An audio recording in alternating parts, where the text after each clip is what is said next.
but damn y'all. It happens every night. Talking about me. Dude, I made it within 2 minutes. I ain't never met a riverboat dealer that could ever be a friend of mine. Nope. Summer heat never treats me kind. It leaves trouble on my mind. So I'm bidding farewell, putting in my notice, and I'll see you at another time. This highway does not know my name, and I don't care. Nope. No, I not even don't kind of care. Heading my way for another place, and I got 3 good tires and a spare. Right to the hook right here. Just a white line gypsy getting out of Mississippi with just Actually enough gas live. to get there. Low budget. It's very low budget today. I feel lower budget than normal. Hello, all you daggum low lifers. Hope you're doing well out there. This is the podcast for, I don't even know what day it is. That's how crazy I am. June the 17th. Monday, June the 17th. Hope you're all doing well out there. I am, I won't lie to y'all. Y'all can probably tell it right here in these old bags on these eyes. I am, we're coming up on the last ABT for a minute before the championship. And I am, man, we've been like boom, boom, boom. We got one more here. Southern boating has been absolutely wild. I'll just tell y'all that. Y'all lowlifers have been showing up and showing out on that, on the website. And we've been, man, we sold more hook havens than we thought we were going to. We've been having to build more. Noah Dickinson. You pipe down, Noah Dickinson. Noah Dickinson told me the best dad joke this weekend that I'll ever hear. And I'll tell you all that here in a minute. But yeah, man, I'm running a little ragged right now. And actually, I'll tell you, I had this live scheduled. This was going to be Duncan Butts episode 2. And I had my dates all mixed up. We were going to, and hell, Rich, we're going to talk about that. We're going to talk about that for sure. I want to get to that in just a second. Hold that thought, Rich. So we were going to do this. I thought surely to God that Bassmaster and the Alabama swing would go back-to-back weeks. You know, that would just make sense. Wheeler, Smith, about an hour apart. Why wouldn't you do that? Instead, there's a week gap in the schedule. Maybe one of the dumber things I've heard when it comes to scheduling. So you got all these guys scattered about. Some stayed in Alabama. Some, I saw Seth Fighter went all the way back to Minnesota. And I know guys, like 2 weeks on the road can be rough at times as well, but like you got a bunch of dudes over fishing at Gunnersville. There's a lot going on. But we were going to do this at Smith, Duncan Butts episode 2 during the elite practice. And yeah, I had my weeks messed up. So right now I'll announce we are doing a low budget live next weekend down at Smith next Monday down at Smith, Duncan Butts episode 2. Episode 2, Josh Butts will be joining me and other guests. So there you go. All right, back to this question. So shout out Jacob Walker, old Bama boy. I know Jacob a little bit. He won the MLFLW Invitational up on Lake Champlain, but did it in very interesting fashion in the fact that it was a 2-day event instead of a 3-day event. Weather shortened, no contingency plan to spill over into Monday. Maybe because of scheduling, Rich. I don't know. I feel like when you pay that kind of money, and I said this with NPFL. We had kind of a weird event. I guess it was in 22 at Lake Cumberland. It ended up being a 1-day shootout. I was kind of upset about it at the time. And I can't give MLF too hard of a time for not extending this because it is, from being on the behind the scenes, Rich, I will say this. It is harder to just throw an extra day in sometimes than you realize. As an angler, I think you sit there and go, well, why do we not just go one more day? There's so many factors that come into it. I believe so. I'm not sure what their reasoning is. I did, though, find it odd that they called it. that they called it. But congrats to Jacob either way. Fantastic tournament. He was crushing. I don't know what the deal is with that, to be honest. But Jacob Walker winning. I never know what a lot of the things that go on in MLF. Y'all know that. Jacob Walker getting a big win. No surprise to anybody down in these parts. He wins a lot of cash. I see a lot of familiar names over here in this chatty chat. Jeremy Pruitt. Luke, I just started watching your podcast about 6 to 8 months ago, and I'm definitely a hardcore lowlifer. Shout out, Jeremy. Appreciate everything you do and the energy you put into that. Well, I really appreciate that very much, especially when I'm dragging a little bit. It's always cool to read things like that, Jeremy. The only problem I have with you, Jeremy, is our coach, former coach at Tennessee, was named Jeremy Pruitt, and I didn't like him very much, but I'll forgive you for your name. Oh, me. All right, so I've seen some comments about Zach Birge and the bird situation. First of all, I want to say, y'all know I'm not one to duck, dive, and dodge anything, really. Talk about whatever on here all the time. When I recorded the episode with Derek Hudnall, which thank you so much for watching. Thank you for the kind words on that. I know Derek felt that support, man, for sure. I'm so grateful, again, that he came on, was so open and honest about everything on this show, because it was emotional. It's not easy. And so thanks to Derek Hudnall for that.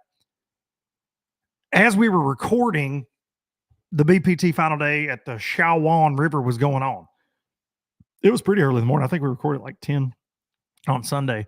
So I had no clue. If you listen to the entire episode, I talked a little bit about Drew Gill being a hammer.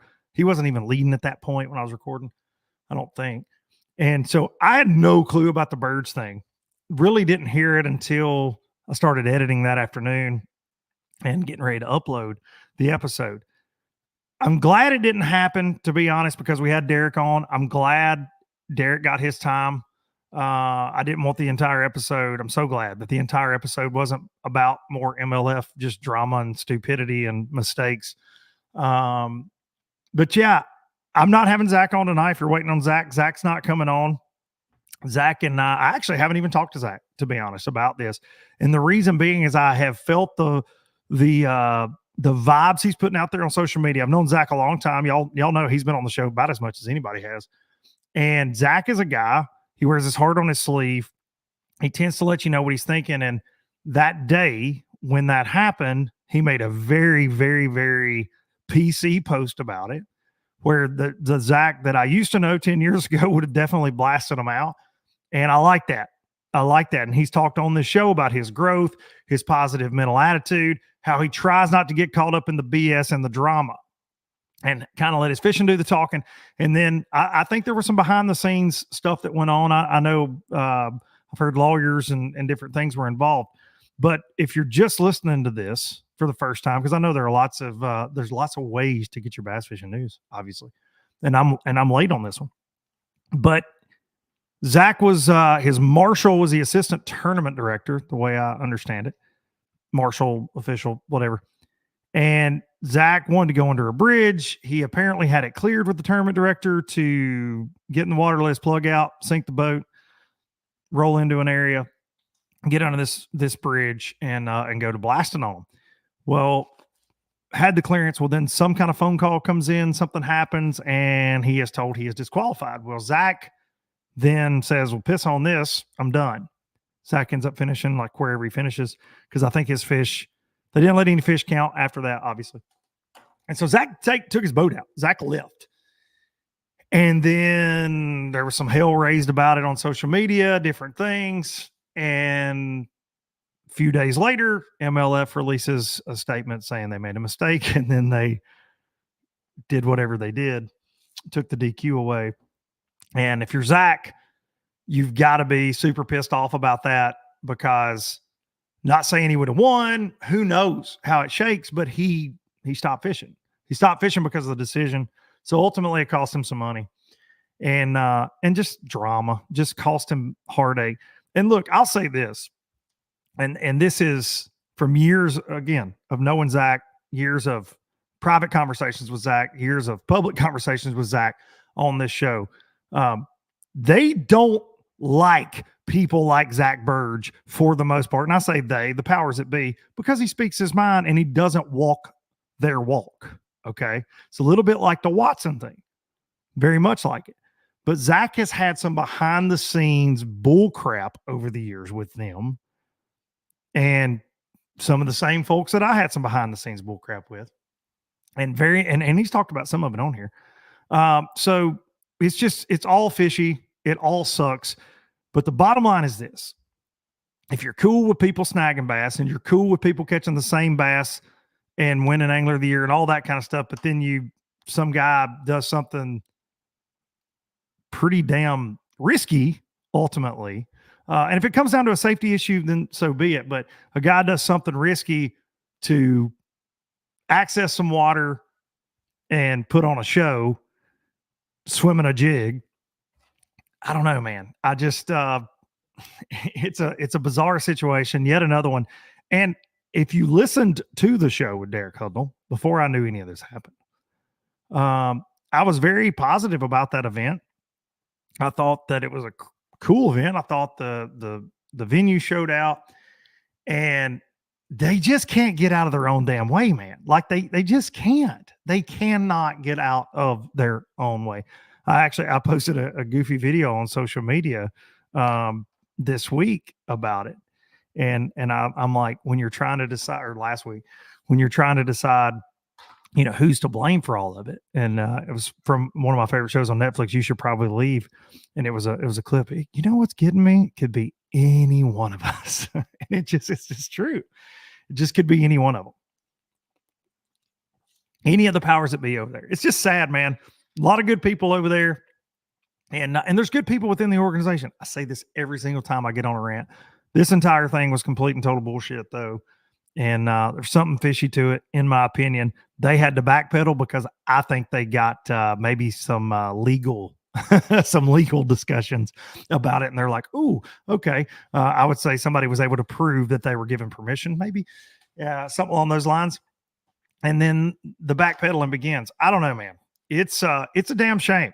It's a damn shame because I feel like that overshadowed Drew Gill's first win. And I want to say congrats to Drew. I'm a Drew Gill fan. Y'all know that. We've had him on this very live right here. He's a great, great young man and an even better angler. And I think that whole mess kind of, again, it overshadows the positivity. It just does. It just does. So Birge will not be on. We have a good guest tonight, though. Man, y'all are rolling through the comments. Question, what will Zach do? Will he stay there or leave? Man, he and I have had that conversation a few times. I don't want to speak for him. He was in the opens a little bit in 22, maybe 21, 22. Had a chance to make it, had the heavy hitters thing, was going to leave to go on to an open. They called his sponsors about it. He ended up staying. His sponsors at the time, was a whole thing. He ended up staying and doing very well in heavy hitters. But he's been down that road. To me, I think there's a lot of guys over there. I say a lot. There's a few guys, shouldn't say a lot. There's a few guys that are doing really well sponsor wise, win a lot of money. I think the Alton Jones Jr. crushing it, another good dude, killing it, top 10 after top 10 after top 10. But there's a lot of guys that I think they're winning money. As long as their sponsor portfolio is okay, I don't see them making the jump and going to the opens gauntlet, opens purgatory, unless it's a matter of pride. And for Zach, he's a very prideful guy. He doesn't take any crap. I could see it. I could see him leaving. We'll see. We'll see after this year. It's not easy, man. We see it in the opens. It's not freaking easy. It's not easy at all. So we shall see. We shall see if there'll be some more that get out of there. I'm hearing all kind of stuff on that side of the fence these days, but yeah, he would have qualified the year they shut down his open season. Potentially, we'll see. But yeah, time will tell with all Major League flip chickens. Sorry. I was reading your comment and I got distracted. God almighty. Derek Hudnall laid down some just straight facts on us last week, didn't he? Low lifers, didn't he? Absolutely incredible. Absolutely incredible. Let me run through these sponsors real quick. I know y'all know them by heart. Gillfishing.com. Use code LBLGIF. Gillfishing.com. LBLGIF. If you spend $100, you get a gift there. So do that. Do that. Pro Guy Batteries. ProGuyBatteries.com. LBL10 is your code to save on some of the best lithium batteries in the game. They got their new chargers out. All kind of goodness over there at ProGuyBatteries.com. Bait-works.com is where you can get this little critter right here. Look at that, dude, in the light. Hot Pocket looking fresh tonight. It's my favorite jig, maybe ever, right there. A 3/8 ounce Hot Pocket LOB jig. Bait-WRX.com, Duncan-10 is where you can get those and let them know you're a low lifer. And last but not least, hang the imaginary banner right there. Express Boats. Hot Springs, Arkansas. The new H20 is looking pretty solid with a 175 Yamaha show on it. Go check them out, expressboats.com. Express Boats building excitement since 1966. All right. It's weird doing sponsor reads live. So I roll through those. Appreciate all the sponsors. Did you see Zaldane's video? He forgot Trey wasn't in the boat with him. Take care of his man business. He was close to getting his... I don't know what man business is. I don't know. No, I didn't see his video. I don't know. I did talk to Trey. I talked to Trey last week a little bit on there's this just loudmouth idiot, to say the very least. And I've talked about it, not me, another loudmouth idiot. I've talked about him on here before. He says the reason that the Zaldanes bash MLF is because they couldn't afford to fish it. Look, nothing but the facts from that douchebag. Lord have mercy. It was free the first year, you moron. Anyways, I got sent a clip of that. That's funny. Let's see. I thought Zaldane gave dude the business pretty good. I didn't see him. I wanted to go look this up. Chrissy got mad, huh? Christopher. I'll have to check that out. Dunkin' Butts sounds like a barbecue sauce. Well, it's better than other things it could sound like, I guess. Dunkin' Butts Part 2 next Monday night. Right here. Same time, same channel. She basses bass and MLF equally these days. Yeah. Miss Trade is opinionated. And she's not afraid to speak her mind, man. That is for sure. Very funny.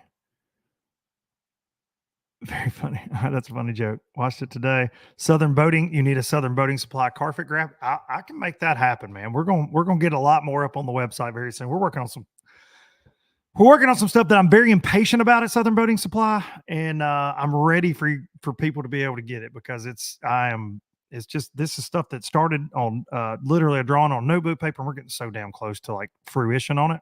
Very cool. Thank you, sir. Thank you. Fishing with Fishkle. Is it Fishkle? I like that. Dunkin' Butts and the Live Wheel sausages. Noah Dickinson coming in hot. Coming in hot. I want a decal. Is that hat available? So Cameron, this Southern Boating hat was like a 2 of 2. But Richardson, the hat manufacturer on these, they're out of these hats right now. Because I've had a lot of requests. The second I'm able to get my hands on some more, they will be on our website. So I'm working on that. Definitely working on that. I get a lot of questions about this. I love this one. This one's been fishy. I've caught a lot of fish wearing this hat this year. Can anybody be a pro as long as they have the dough? No. Should have trade on LBL. I need to do that. I've had Chris on, never had trade on. We've actually been conversating about doing a bilge. So we'll see if we can work that out. Figure that out. I'd like to get in on some of that madness. I think we could have a good time. There's a basketball game on. How are you going to do me like this? You said it right. Fish call. There's a basketball game. Buddy, listen. I'm in baseball mode right now. I like me some Luka and Dallas, but they're getting blown out. I know they won the last game, but my boys keep me up to date on that. But I'm in college baseball mode. Tennessee with a fast track potentially to the finals of the College Baseball World Series. Go Big Orange. I've been watching me, and I'm missing a college baseball game. Get trait Randy Flowers slick round table. That sounds miserable. I'm going to be honest. At least the Randy Flowers, he's fake. Obviously, Slick talks for himself, and so does Trey. Go Big Orange. You would smash on the village. Yeah, we would have fun with that. We're talking about it. We are going to try to figure that out. We're going to try to figure that out. Personally signed. I'm going through the comments, guys. I know I'm ADD. I apologize. If you're listening to this tomorrow morning on iTunes, personally signed, thank you on the SBS receipt, pro grade. Well, man, I don't want anybody to take it lightly when I say thank you. I do it on every show on here. It sounds redundant, I guess, week after week after week, and it's the same with Southern Boating Supply. I need everybody to understand, man. I'm flying solo for the most part on this stuff, and the fact that anybody gives a damn about any of this, there's almost 200,000 on Low Budget Live right now, but the fact that people give just any dams, okay, any dams, means more to me than you will ever know. So thank you. And I do mean that. Give us a Tennessee River ledge beef story. Boy, have I seen some. I have seen some. There's no doubt about it. All right. So I saw it before we've got a guest that's going to pop in here in about 5 minutes. And I saw something very interesting. First of all, too, I'm jumping all around. Congrats to Cliff Prince. I haven't talked about that. Jesus, sorry. Wheeler Lake, Cliff Prince. He's been out there forever and ever on the elites. Gets a blue trophy on one of my home ponds in dominating fashion. Congrats to him, man. One of the true gentlemen of the sport and fantastic human being, Cliff Prince. Congrats to Cliff Prince. I actually reached out to Cliff today. I'm sure his phone is full of text messages. I had a crazy day. I didn't get to call him, but I was trying to line him up for tonight. He is not our guest tonight. We do have a really fun guest tonight who has joined us on the show before, but we're looking forward to it. The ABT South tournament. Michael Mathis coming in real quick. Gotta give a shout out. Blake Tomlin, Justin Foster. My dudes won Lake Eufaula in June. Okay. Lake Eufaula in June.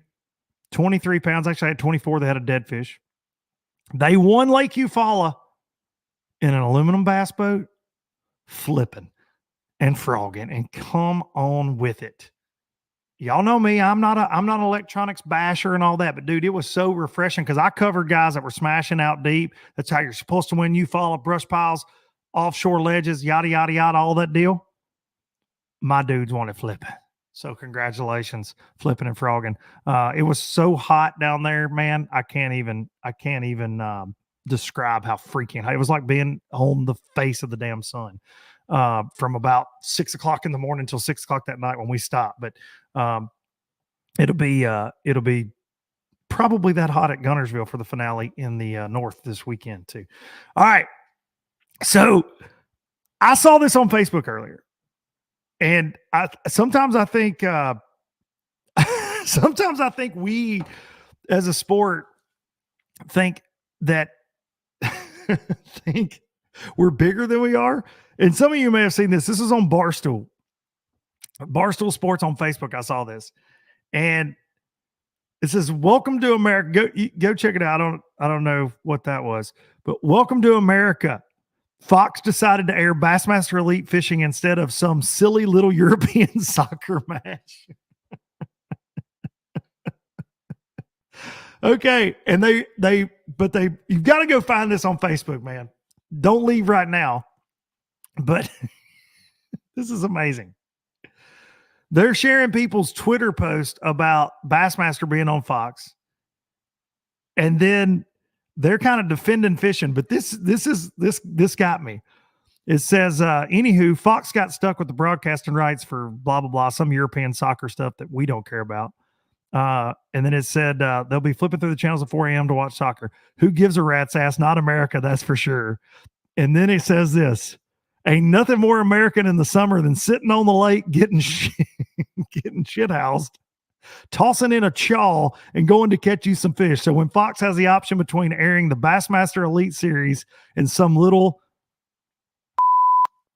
European soccer match, they're going to go with the Bassmaster Elite Series every day of the week. But apparently that rubs some people the wrong way. This is on Barstool. This is on Barstool right now. Fantastic article. Really funny. Even though most Bassmaster Elite Series pros, including the one that's fixing to join us right now, are probably not bashing too many beers before they get out there on the final day of the Elite Series. So I hate when mainstream media thinks that's what we do in our sport, even though they're just kind of being funny. But yeah, go read the comments on this article after we are done talking to this gentleman right here. He is right now just really crushing it at life. Let's just be honest. I've been knowing this young man for a minute, and he is every time you hear anybody mention him on Bassmaster Live or on a podcast, they talk about the fact that he's been a pro before he was even a pro. And I could say that is definitely the case. Now he's officially a Bassmaster Elite Series pro. He's officially a Bassmaster Elite Series champion. He just finished 4th at Wheeler. He's in the top 10 in the Angler of the Year race, and he loves them Vols like I do. Ladies and gentlemen, Johnny Garrett joining the show. Go Big Orange, John Garrett. Look at that right here. More a hat just for you today. You did, but I like that one too. I'm not seeing that one. I mean, did you know that Barstool talked about our lovely sport? Wrote an article about it? Oh, yeah. No idea. I saw that about an hour ago. And John Garrett, welcome to the show. But I do want to read you one of the comments. Okay. This guy says, this is on Facebook, watching bass fishing is like watching grass grow while you wait for the paint to dry. There's a lot of for bass fishing comments on the Facebook article when they shared it. There's also a lot of people that just call us. They're like, of course, I want to watch soccer. Only hillbillies and rednecks, which I take offense to because I'm both, want to watch bass fishing. But welcome, dude. I know you just got a little bit of time at home before you go to Smith, and I know you got that baby, and things are crazy. So I appreciate you joining me. And we did not get to hang out after your win. I've hung out with some of your buddies on here since then. Yeah. But yeah. I said, man, Johnny Garrett got him another top 10. Let's reach out to John. So welcome. And dude, I love the fact, and you talked about it on here, I love the fact that when I turn on Fox, John Garrett's bowed up, just dragging a worm, winding a worm. Oh, just dragging a worm. I love it. Yeah. I've got so many text messages because last year I made the Elite Series on a big crankbait and a worm. Mm-hmm. And it's been the same way this year. It's like I have the past 2 years, I have just really simplified the way I fish.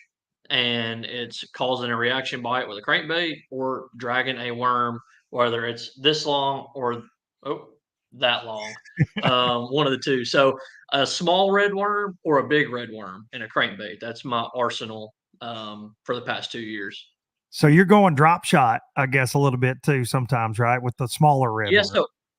So this week I put it on a shaky head. So I did a little red worm on a shaky head and a big red worm on a Texas rig. So now, was that mainly shells? I know that area has a lot of shells, stumps, and grass, or was it kind of a mix? This week was really weird. I mean, as you know, like the Tennessee River has dumped water until our tournament started. So we've had a lot of fresh water, a lot of oxygen. And unfortunately for the fish on Wheeler, they probably have the poorest environment out of the entire Tennessee River. They got dog food plants. They got whatever that plant is about power lines. They don't have good oxygen. So they live relatively shallow and they don't get good oxygen the deeper they go. So it got super hot. The water slacked off and they were on shell at the beginning of the week really well. And they transitioned literally during our tournament from shale to grass. And that's just where the best oxygen was. I mean, the bait switched like overnight. And that's what those fish did. They went from shale areas to depressions and low spots in the grass. No kidding. And the guys that figured that out, like yourself and a few more, made it happen. Other than John Cox, he doesn't mess with any of that. Yeah. He just goes and finds a pond and goes and does his thing. Man, I love the Tennessee River like you do. It runs through my veins. It's how you and I both grew up doing that a lot and being on that old river. Wheeler is always very special to me. And that's where my bass club that I was in with my dad when I started at 12 years old. We started the year in February, every year of my life on Elk River and Wheeler. Every year. Like that was always a place. And some of the first big tournaments I won were on Wheeler with my dad. And man, I like to see the fact that it has came back a little bit. Oh. I hated though, this week was grimy. It was grimy. It did not show it off. You guys had miserable weather. You had no current flow, and you had zero, maybe -0 wind. Yeah. I'll be honest with you. Leading into the week, I did not think it was going to fish as good as it did. I think for the water conditions and the weather conditions that we had, man, it pumped out some weight. It really did. I mean, besides maybe Gunnersville and Chickamauga, there's not many Tennessee River lakes it's going to take 20 pounds a day to win. No. And man, it pumped it out. And looking back on some of the clips of live I've seen, it looked like there was fish caught every few minutes on Bass Live. I didn't get to watch it. I mean, you might be able to tell me different, but there was a lot of fish caught this week. I think Wheeler is on the uptrend, and compared to when I was there last year for the Open, there is significantly more grass this year. Oh, yeah. So I'm happy for the lake for sure. I mean, it was a good tournament. Yeah, the Alabama Bass Trail, we were there in, I don't remember. They all run together, John, but it wasn't that long ago. And there were so many bags over 15. It was insane. It might have been April. I think our April event was there. So many bags over 15 pounds. Took a lot of weight to do well in it. And I think that's, and you know this better than anybody, when it's not that top weight a lot of times how you judge a lake. It's down, you start looking down there around 50th and 60th. You're like, hey, 13 pounds is down at 60th and 70th on Wheeler. Okay. All right. We're doing good. We're coming back a little bit. So, and I know it got a little grimier. It seemed like the second day, but still, I think there were several fish over 6 weighed in. It's good to see. I don't remember what that one that Cliff caught on live the last day weighed, but it was significant. He caught big, 7 on live, but it looked this long on live when he lifted. I was doing Alabama Bass Trail coverage. That was day 3, ABT coverage, and I was like scrolling during one of our breaks, and I saw that clip and was like, how big is that? Like 9 pounds? It looked like a Gunnersville fish, like you said, but it is good to see. Dude, since I haven't got to have you on since the big win, I know most of us said going into this year that would probably happen, but does it at this point, does it feel real that you're a Bassmaster Elite Series champion in your first year? Not at all. I've never won any kind of major tournament before, and people don't realize this. I only won. I mean, you call it a tournament. I won one college bracket. I was facing one person at a time. I never won a major college tournament either, and I was always in my head like, man, like I always do steady, but I don't know if I have what it takes to actually win a tournament. And you always hear when it's your time, it's your time. And literally the week at Harris Chain just like went flawlessly. Like every decision I made, every place I went, I caught big fish.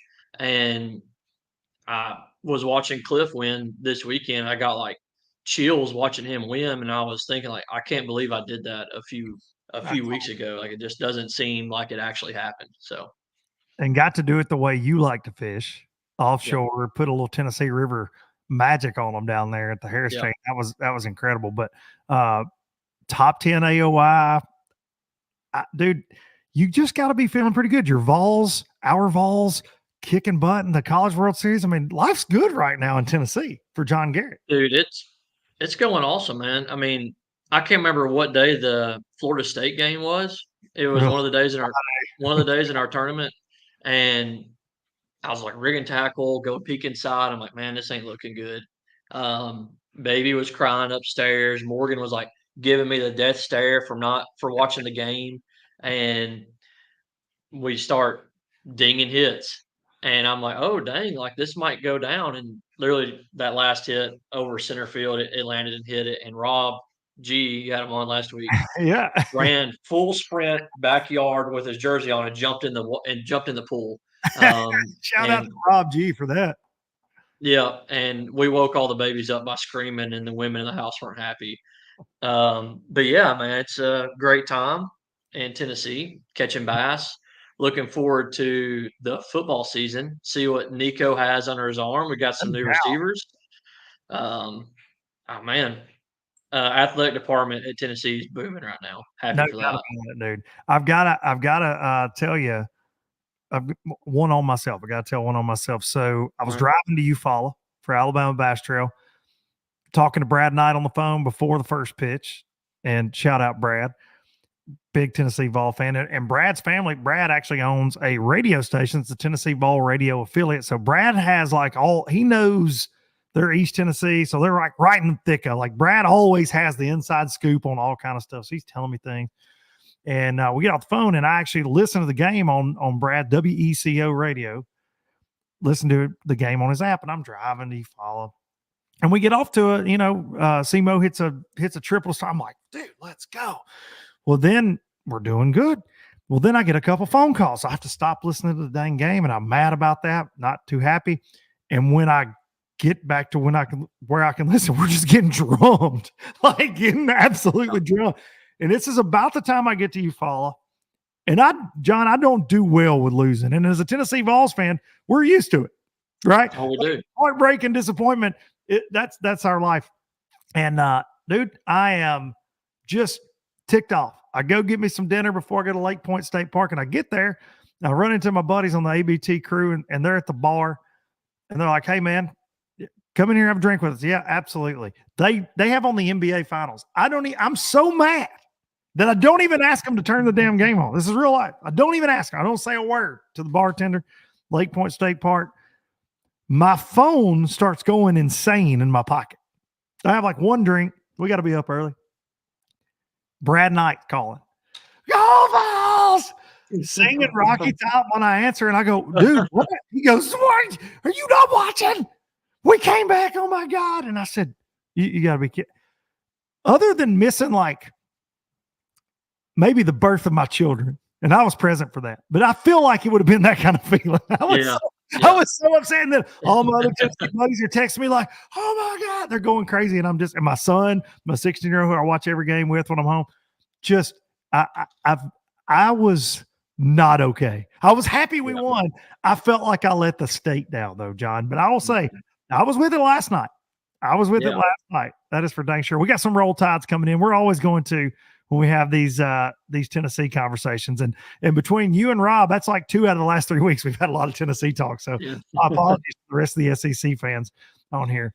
Next year's ABT 100, John Boy would be deadly. I don't disagree with you, Noah. But did you sign up for the Alabama Bass Trail 100, John Garrett? You should have.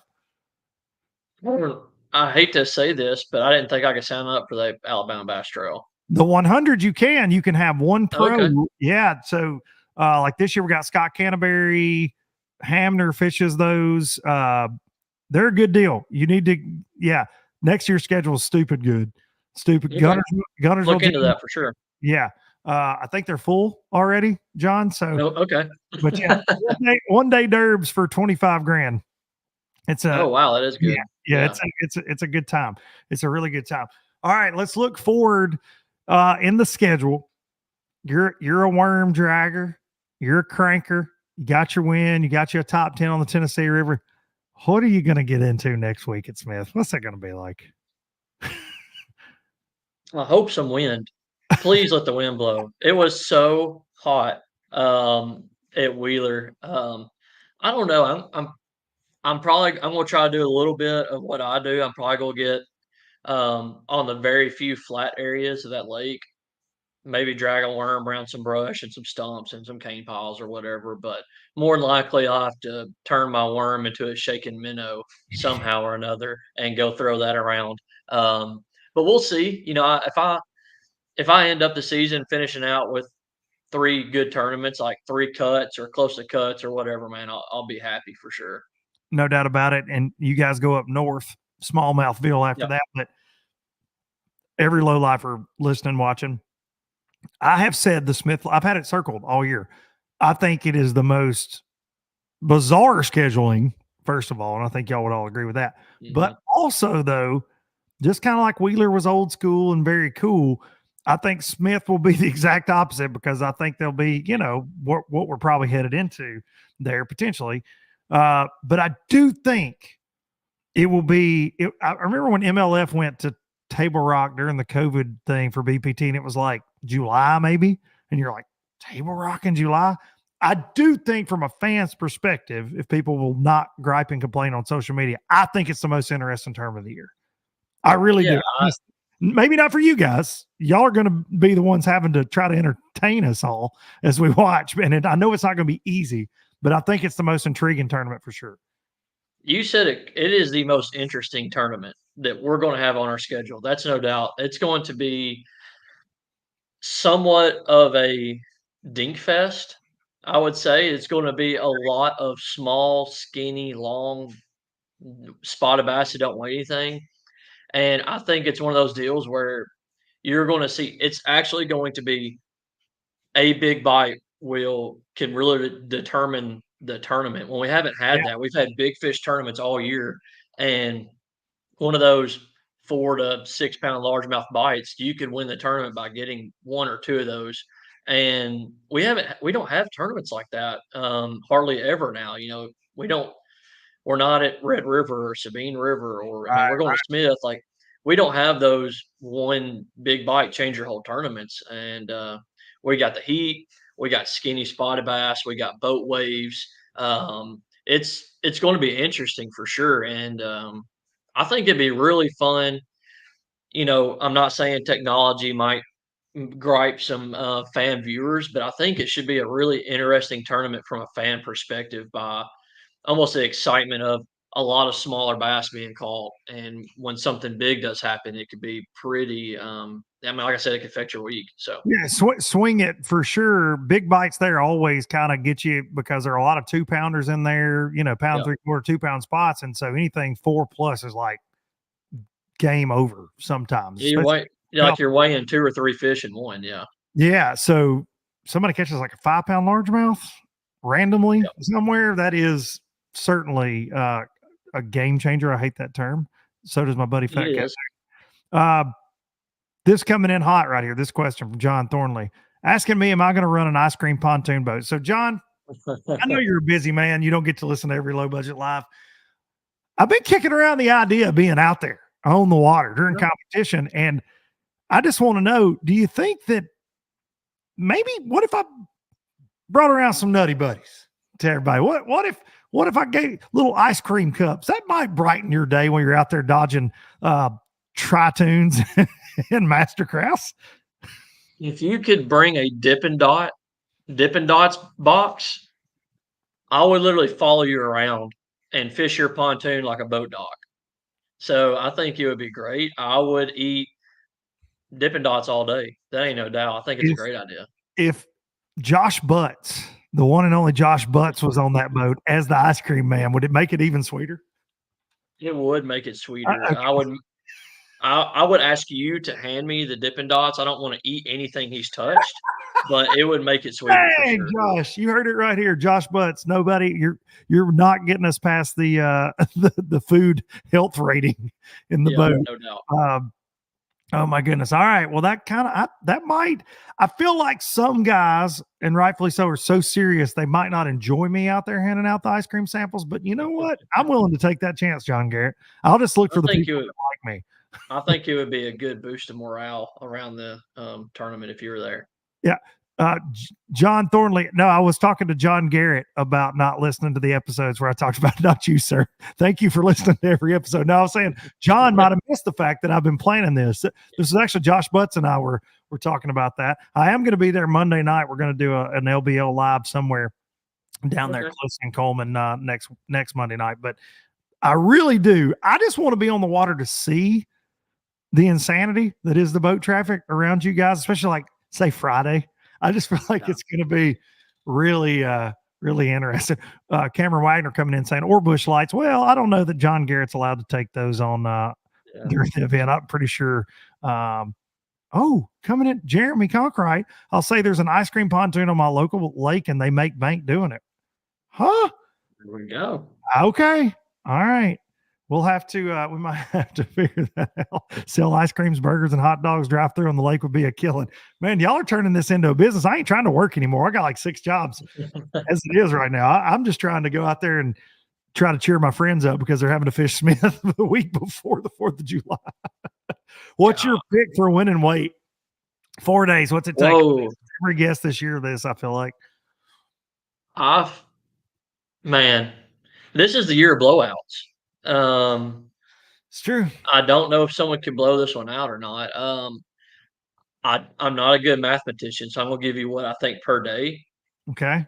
I'm going 14 pounds, 2 ounces a day to win this tournament. I feel like that's stout.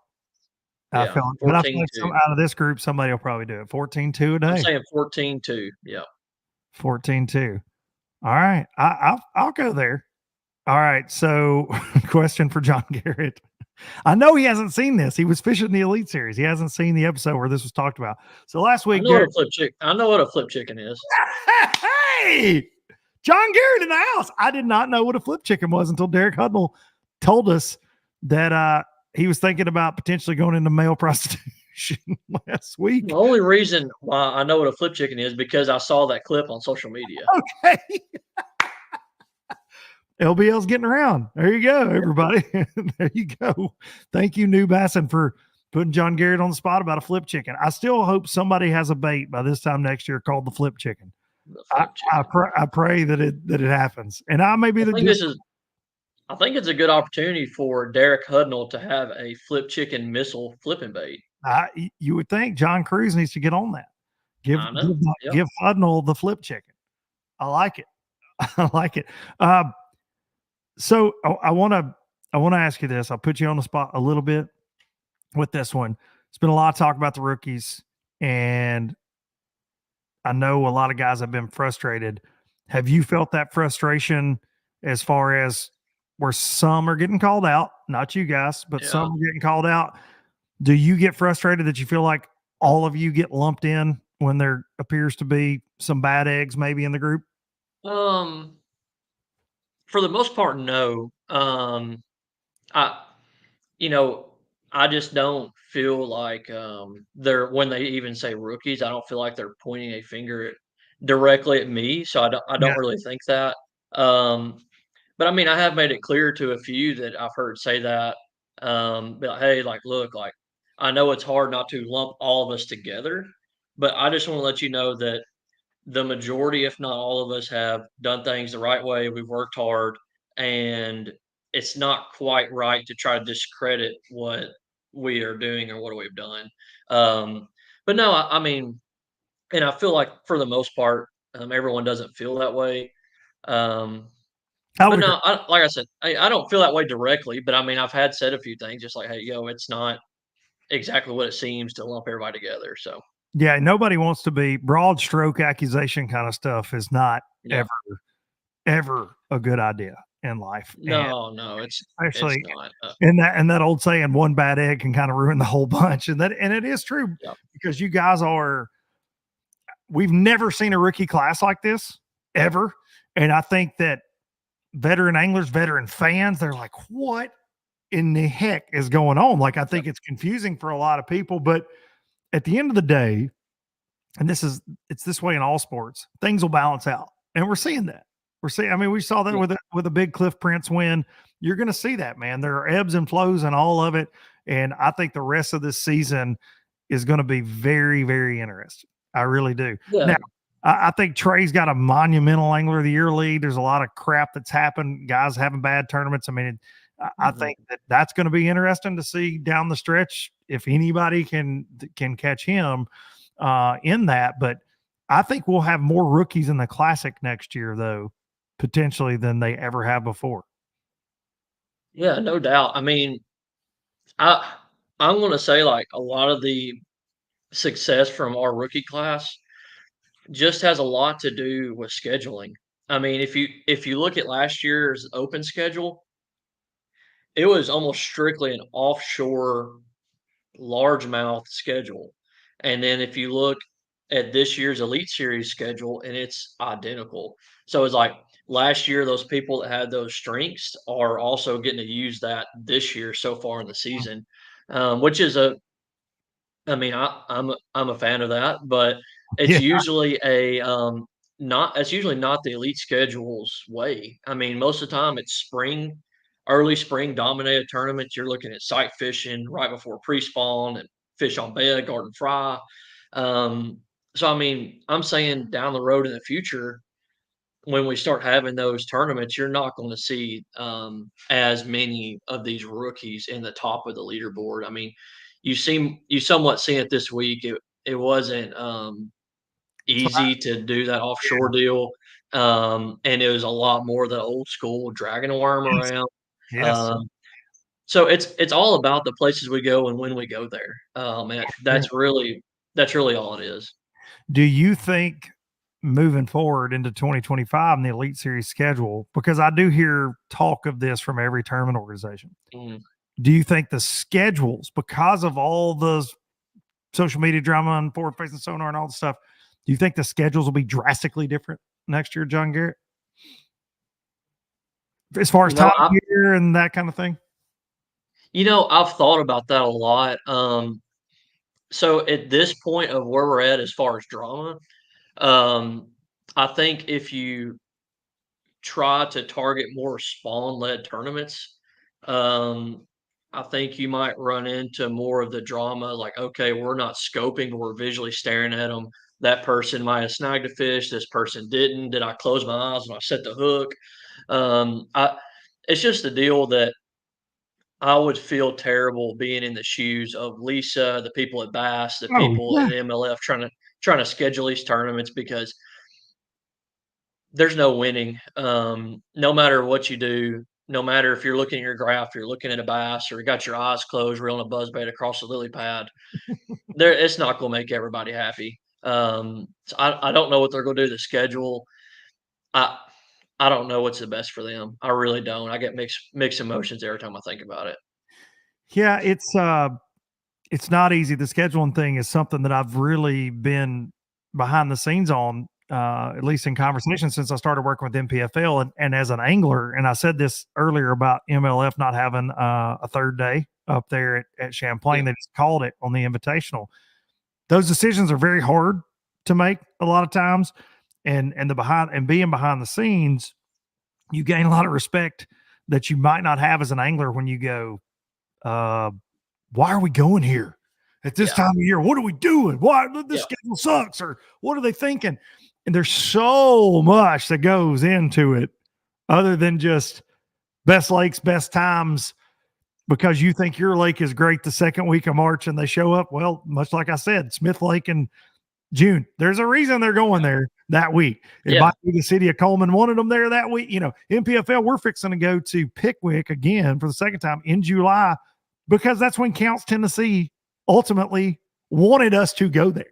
That's when they had an opening. I'll be straight up. They were talking January or July. Take your pick, yeah. boys. Where you want Mhm. to be? You want to be there in July. You can get a bite on Yeah, Pickwick in July. January, yeah, you could get some, but gonna be a little grimy.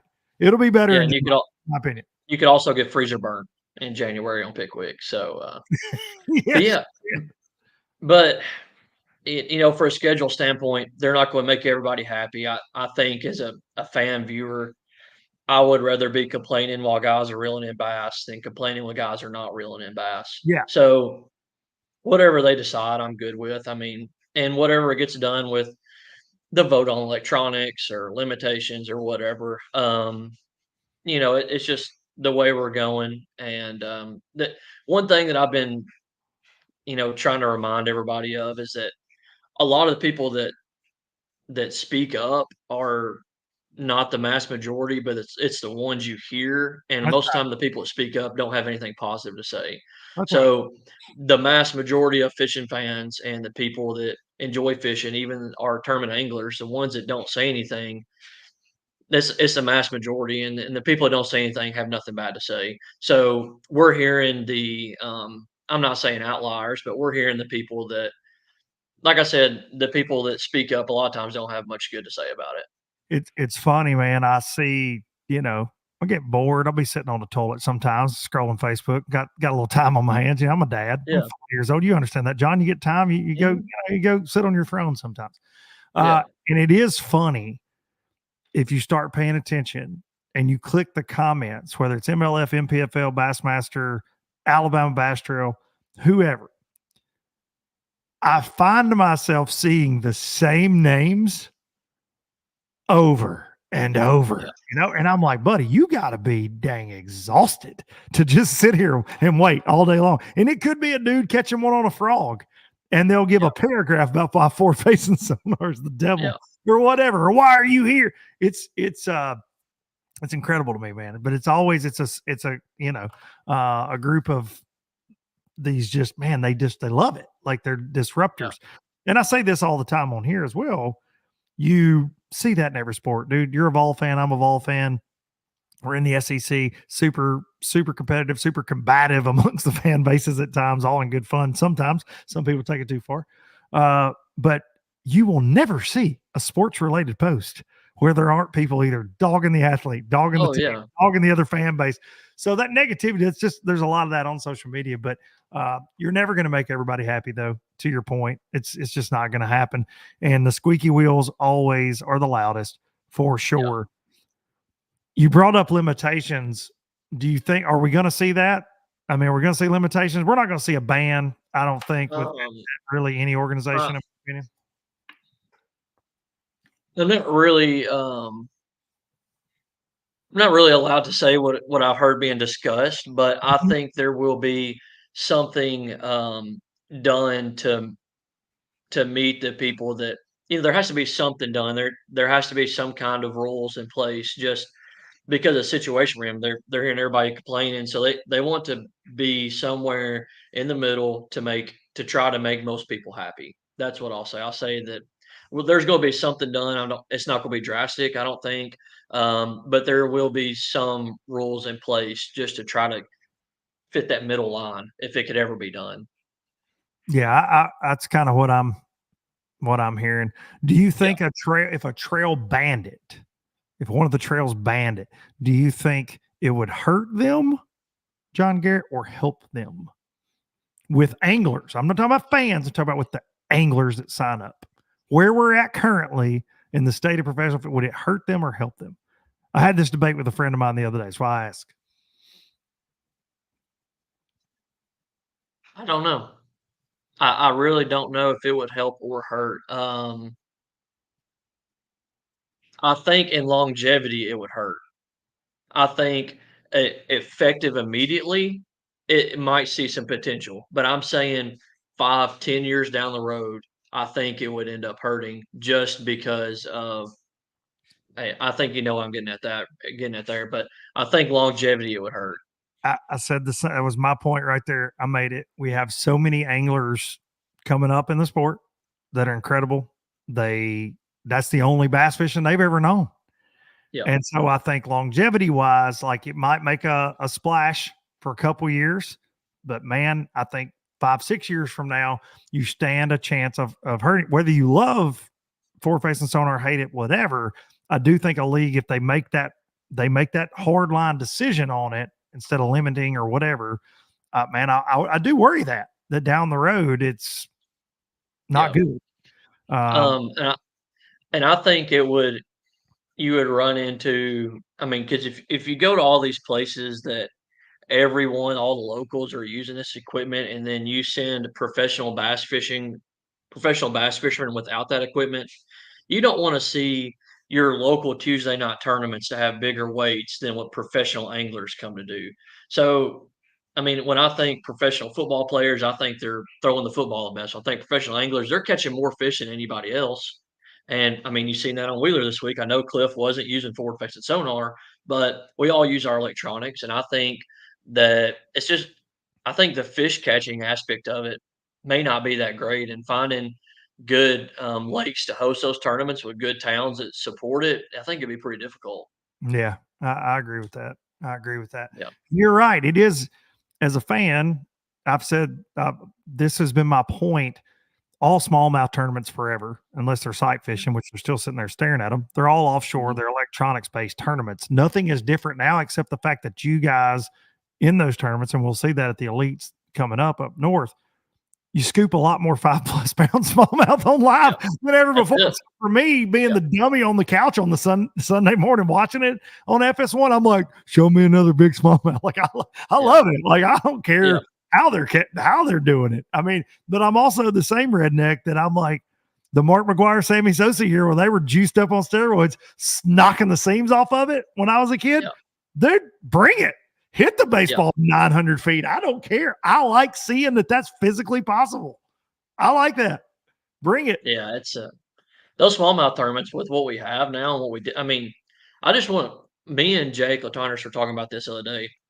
Just a few years ago, Polnick blew out a tournament in Champlain Mhm. on the last day, and I'll remember watching that tournament. He was catching them on 2D on Mhm. boulders, Yep. and it was awesome. He had like the best 1 hour fishing I think we've ever seen on Bass Live, Yep. and now. Not we don't have 1 hour of awesome fishing on Bass Live with smallmouth tournaments. We have 8 hours of That's true. awesome bass fishing on Bass Live when we go up there. So, um, yeah, catching more fish, I'm all for it. Yeah, no doubt about it, man. No doubt about it. Yeah, Well, John Garrett, I appreciate you, dude, very much yeah, joining me. absolutely. Y'all make sure you're following John Boy on all social media. And if you're an Alabama fan, don't comment Roll Tide. Only comment Go Vols. Don't give him a hard time. He's recently a new daddy. He's an Elite Series champ now. Top 10 angler of the year race, dude. I'm proud to know you. I'm proud of you. I got to be around you over the years as you were on the come up, and everybody I believe in this industry that had met you through that period knew this was coming. And I can't thank you enough for coming on LBL again. I appreciate it. Now, you missed a title on all those things. I'm the most recent LBL star guest, so I take big pride in that. I'm putting that in my Instagram bio Do as it. soon as I get off of here. Do it. So, Tell everybody appreciate you having me. tell Rob G you were a better guest. I'm just kidding. I need a Rob G and John Garrett combo LBL at some point. Rob, no, this is no joke. And this has been great. This has been one of my favorite episodes of the year. Great conversation. I enjoyed Rob G. We had a time, like great time talk that he is. I want to sit at a bar and do an LBL Rob G. I think Rob G and I have a good time. Rob is one of the most genuine, funny people that I know. Yes. He just has such like just a natural sense of humor. He really does. He's funny and apparently a pool. Have you played him in pool? We'll end with that Thankfully, tonight. no, thankfully not. Don't I go don't think I'm don't going go there, back. buddy. No, Yeah, no, I'm not going there. don't go there. Stick to beating him out there on the water. But Yeah.